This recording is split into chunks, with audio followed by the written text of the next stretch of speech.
Hello there, I'm Dennis O'Sullivan and this is my last video as head of Chauncey School. It's time to go, folks. We have built a great school and the measures of that are quite clear. Once I got here, I decided that we should have a slogan about Chauncey promotes student achievement, and that can be in all guises: sporting, drama, personal relationships, social skills, very, very important.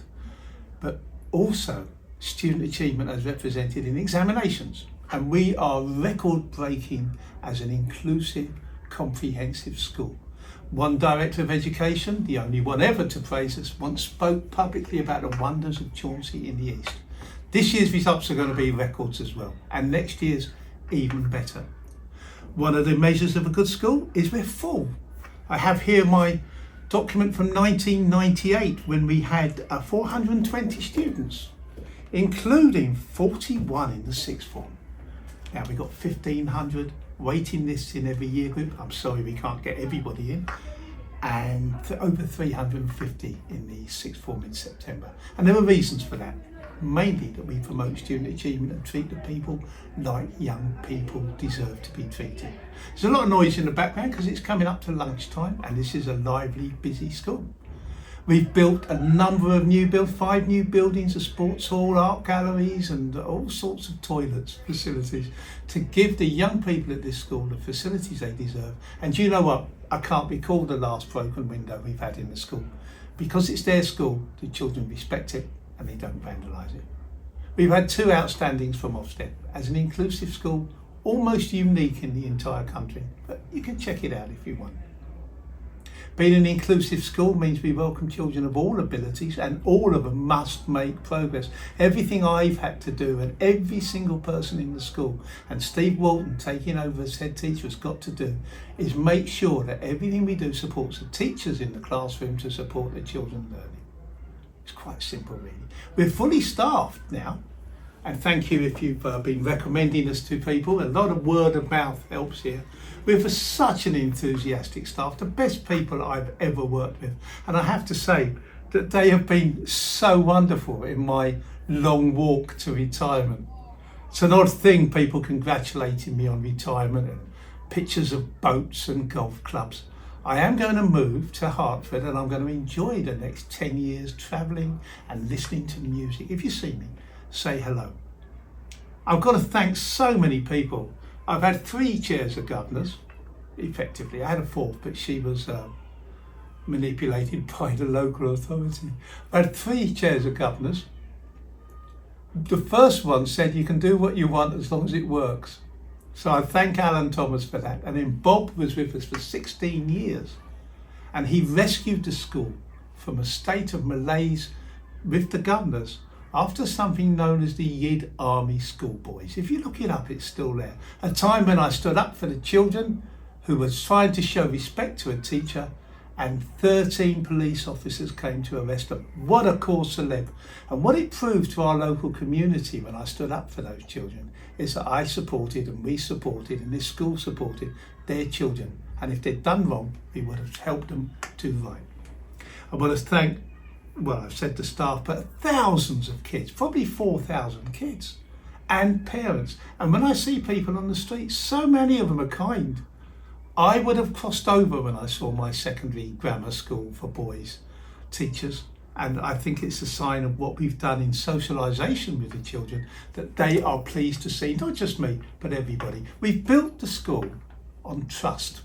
Your trust as parents, for your teachers, for our kids, the kids' trust of the teachers, and everybody's trust of the way the school has been going. It's a relationship, a beautiful relationship based purely on trust. Even when we're wrong, you have to trust us. Just like we trust the children when they're wrong to learn and move on and make improvements.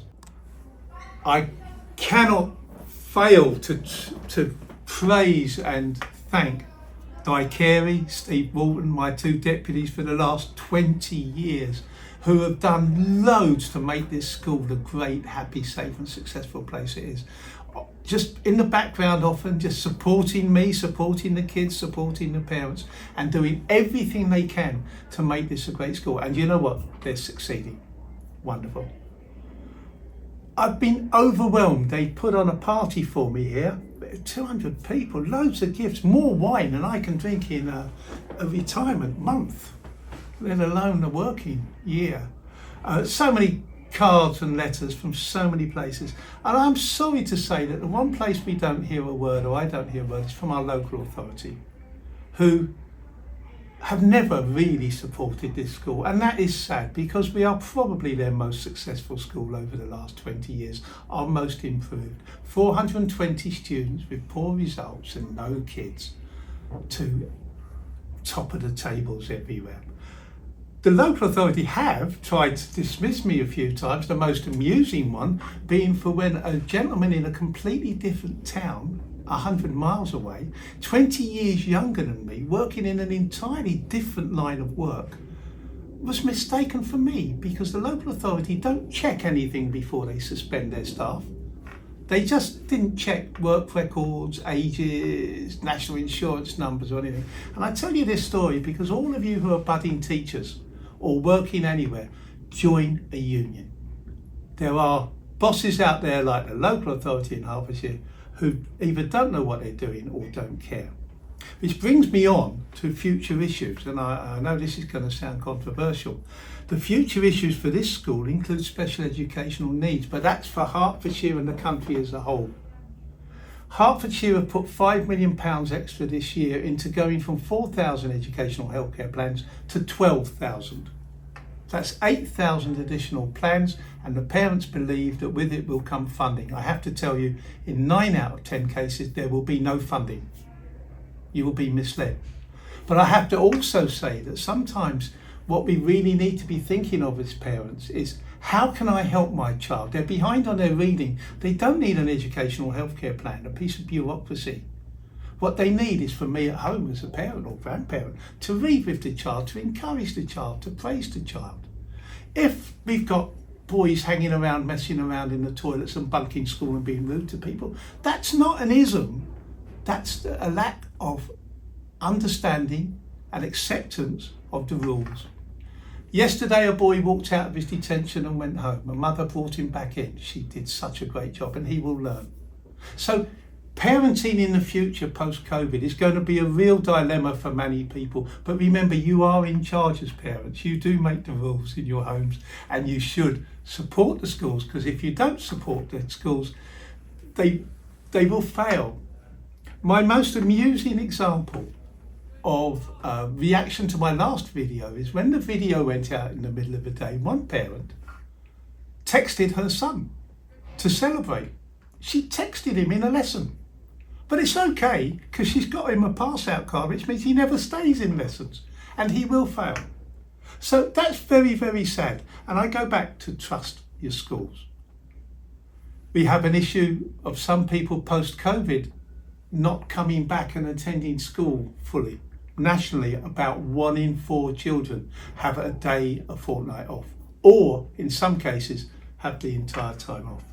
Please send your kids to school. Honestly, people like you and people like me, people in this area, working people, the only way we get on in the world, unless we know people, unless we've got family money, is through education. And when you've got a school like Chauncey, education has been seen to help so many people. I met a parent who came in and gave me a bottle of champagne yesterday. Her 3 kids, all different. 2 of them run their own business and the other one's got a really good job down the road. And she came to thank me for the work we'd done together. They were not angels. I have to tell you that one of them threw himself out of the window on a ski trip into a snowdrift. And he now runs his own scaffolding company. Oh, she trusted us. She trusts us still. And you must trust Steve and the team here for the future, because the future at Chauncey is going to be students and teachers and parents working together so that they get the best opportunities, the best achievements, and they can go on and maybe change the world, change their own lives for the better, and maybe change the world. Put a slogan in many years ago about Chauncey being a happy, safe and successful school. I've always wanted the children to be happy, safe and successful, and Steve is doing that as well. That is one of our 2 slogans. Everything promotes student achievement You've got me looking to have you happy, safe and successful. I have to say, I am so proud of this school, and I'm so proud of the part I played in it. And I have to tell you, I'm leaving absolutely convinced that I'm happy, safe, and I'm leaving as a successful head teacher. So thank you to everybody, staff, students and parents that have helped me live such a wonderful time in education. Bye now, see you around.